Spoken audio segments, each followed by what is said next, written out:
Commander Zyx'thor of the Vral'keth Armada watched his invasion fleet slide into orbit around the blue-green planet with complete confidence.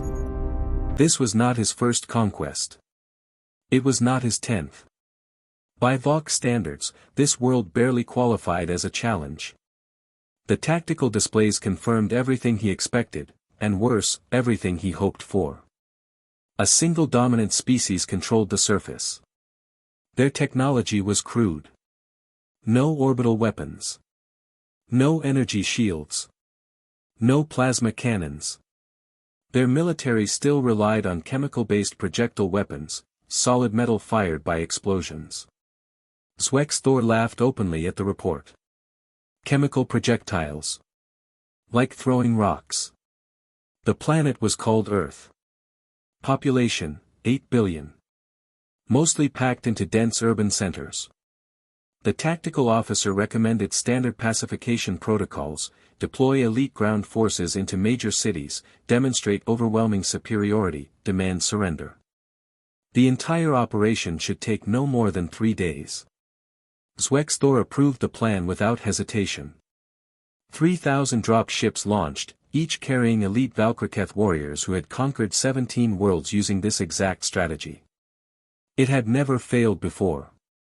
The ships descended simultaneously over New York, London, Beijing, Mumbai, Sao Paulo, Tokyo, and other major population centers. Vral'keth warriors emerged in gleaming armor, weapons humming with plasma energy, fully expecting terror, panic, and submission. Instead, they found resistance. In New York, a civilian hurled a crude explosive device, something that should not have scratched Vral'keth armor, yet it somehow killed 3 warriors instantly. In London, humans wearing outdated military uniforms unleashed rapid-fire projectile weapons so relentless that Vral'keth shields could not recharge fast enough. In Beijing, civilians didn't flee at all. They stood their ground. They showed no fear. Reports flooded the command ship. Casualties. Confusion. Human resistance that defied logic. Zyx'thor dismissed it at first. Every species fought initially. Resistance was expected. He ordered suppression fire, plasma blasts into crowds, to break morale and force surrender.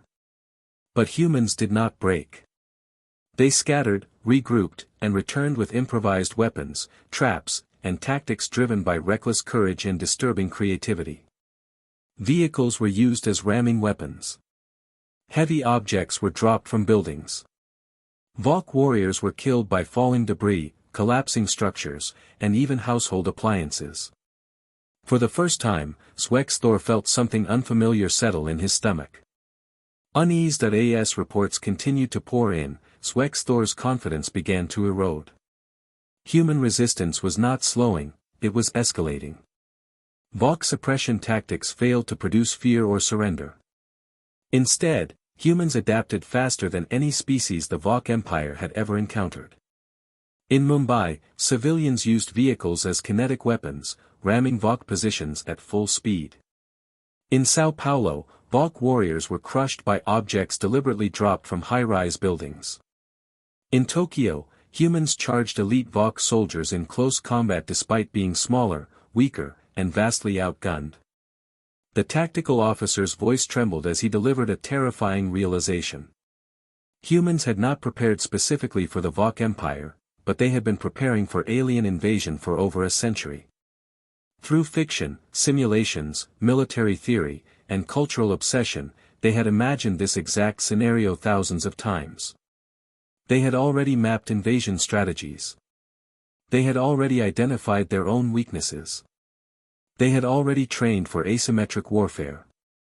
This was not a primitive world caught off guard. This was a world that had been dreaming about this war. Alarms blared as human forces began attacking Vral'keth drop ships in the air. Crude rockets, adapted from space launch technology, were launched from mobile platforms. Vral'keth ships were damaged. Some were destroyed. Human military units converged rapidly. Tanks. Aircraft. Organized infantry. Special forces. What was meant to be a swift demonstration of dominance was turning into open warfare. Casualty reports were devastating. 5,000 Vok warriors lost in 6 hours. On previous conquests, fewer than 50 had died in an entire day. Humans were studying Vok tactics in real time. Identifying patterns. Exploiting predictability. Turning technological superiority into a liability. They treated the invasion like a scenario they had practiced endlessly. Entire city blocks became traps. Buildings collapsed onto Vok troops. Tunnels were flooded. Infrastructure was weaponized. Humans accessed their armories and escalated the fight with professional military precision. Zyx'thor finally asked the question no Vok commander had ever needed to ask. Could they win? The answer was worse than defeat. Yes, but only by annihilating the planet. Orbital bombardment. Billions dead. Even then, humans would continue fighting for years from rural regions, refusing to surrender, refusing to stop. They would never break. Fear entered Zyx'thor's mind for the first time in his career. He demanded to know what kind of species developed like this. The intelligence officer answered with chilling clarity. Humans evolved on a death world. Everything tried to kill them, nature, disease, predators, and each other. Survival meant constant conflict. Competition shaped their biology, psychology, and culture. They fought over resources. Over territory. Over ideology. Over survival itself. Their history was not peace, it was warfare. Thousands of wars. Endless conflicts. Every generation studied the failures and victories of the last. Humans called their most advanced military training learning from history. They refined tactics endlessly. Adapted faster than their enemies. Passed knowledge forward relentlessly. Spaceflight, the officer explained, was not born from curiosity alone. It was born from pressure. Overpopulation. Competition. The need for more room to fight and survive. The Vok brought advanced technology. Humans brought 10,000 years of experience killing things that tried to kill them. Faced with the inevitable destruction of his fleet, Zyx'thor made the only rational decision. Retreat. Immediate evacuation. Leave behind equipment. Leave behind the wounded. Escape while escape was still possible. The Empire might call it cowardice, but survival mattered more than pride. Within 6 hours, the Vok fleet fled Earth, abandoning their claim of invincibility. Humans celebrated briefly, then immediately began studying the abandoned technology. 3 months later, Earth sent its first message to the galaxy. They announced themselves as space-capable. They expressed interest in peace, trade, and cultural exchange. But the warning was unmistakable. They had been preparing for invasion for over a century. They had detailed plans for defeating multiple invasion strategies. They considered alien invasions entertaining fiction. They were friendly by choice, not weakness. The message ended with a postscript. They had already reverse-engineered Vok plasma weapons. The Galactic Council reacted immediately.